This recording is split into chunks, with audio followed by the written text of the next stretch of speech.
tous et bienvenue sur Beer Discover. Dans cette vidéo, je vais visiter la brasserie La Pointeuse. C'est la dernière de ma série dans le sud de la France et je vous emmène rencontrer Robin. Il va répondre à mes questions et nous parler de sa brasserie. Allez, je vous emmène.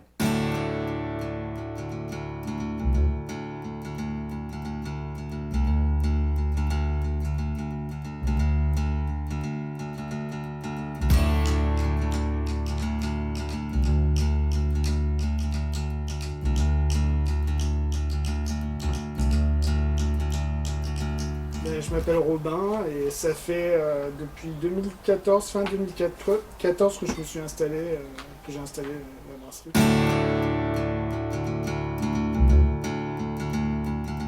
Alors de brassage, c'est venu plus vers 2012.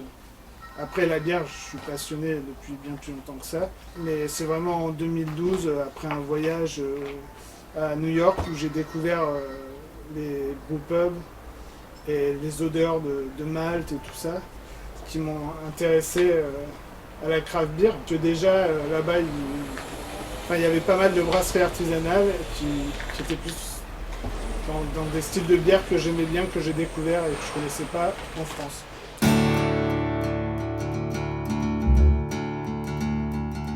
Non, j'ai fait une formation dans le nord de la France, à Douai. Donc c'est un CFA agricole qui propose une formation qui est très bien faite.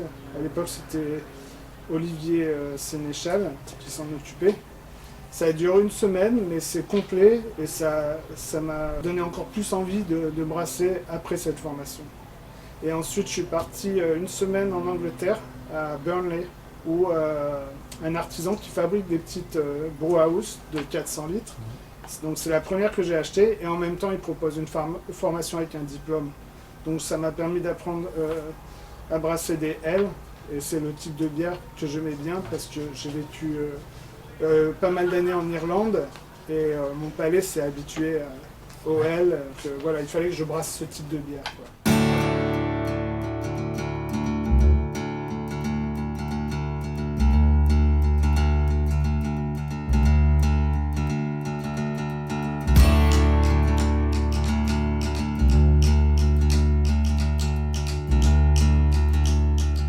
Mais déjà, pour pouvoir faire des bières qui me plaisent, donc c'est un peu égoïste au départ, la crise de la quarantaine aussi peut-être,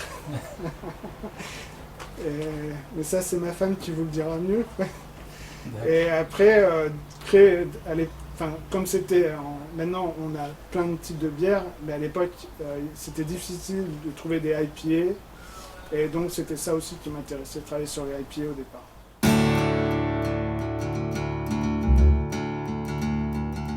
C'est sur ce que j'aime par rapport à mes goûts et l'idée que je vais avoir. Par exemple, j'aimais bien, quand je vivais en Irlande, manger du bacon au sirop d'érable.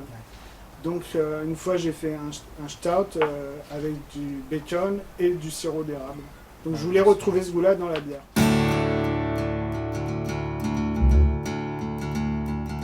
Le malt il vient d'Allemagne ou de Belgique. Mais après, maintenant, au début, on pouvait se fournir qu'en Belgique ou en Allemagne.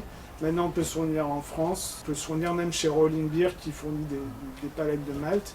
Tout ce qui est houblon, je le commande en Belgique, souvent quelquefois par Yakima Chief, ça s'appelle, c'est une compagnie de houblon.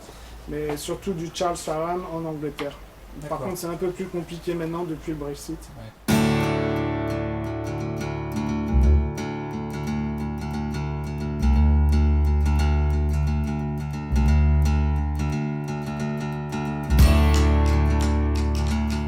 Déjà, il faut être passionné au départ, parce que après, on rencontre quand même pas mal de difficultés. Quand on se lance dans une petite brasserie, il faut quand même pas mal d'apports financiers et tout ça. Et puis après, pas perdre la motivation et innover aussi tout le temps. Même si maintenant, ma gamme est un peu plus classique que ce qui se fait maintenant, je suis resté quand même sur des bières qui marchent et qui plaisent, quoi. Et voilà quoi. Donc de temps en temps je sors une nouveauté quand je peux. Parce que comme mes références sont très demandées, je suis obligé de les produire tout le temps et vu que je travaille seul, il faut que je puisse répondre à cette demande de ces références. des fois, quand j'ai le temps, je fais une nouvelle bière, quand Ouais. j'ai la possibilité. Merci à Robin d'avoir pu m'accueillir dans sa brasserie. C'était vraiment une belle expérience. Ses produits sont d'excellente qualité. Donc n'hésitez pas à le rejoindre sur les réseaux sociaux. Moi je vous dis à vendredi prochain 18 h. Abonnez-vous aux pages Facebook et YouTube. Et n'oubliez pas, rejoignez la Génération Craft. Ciao!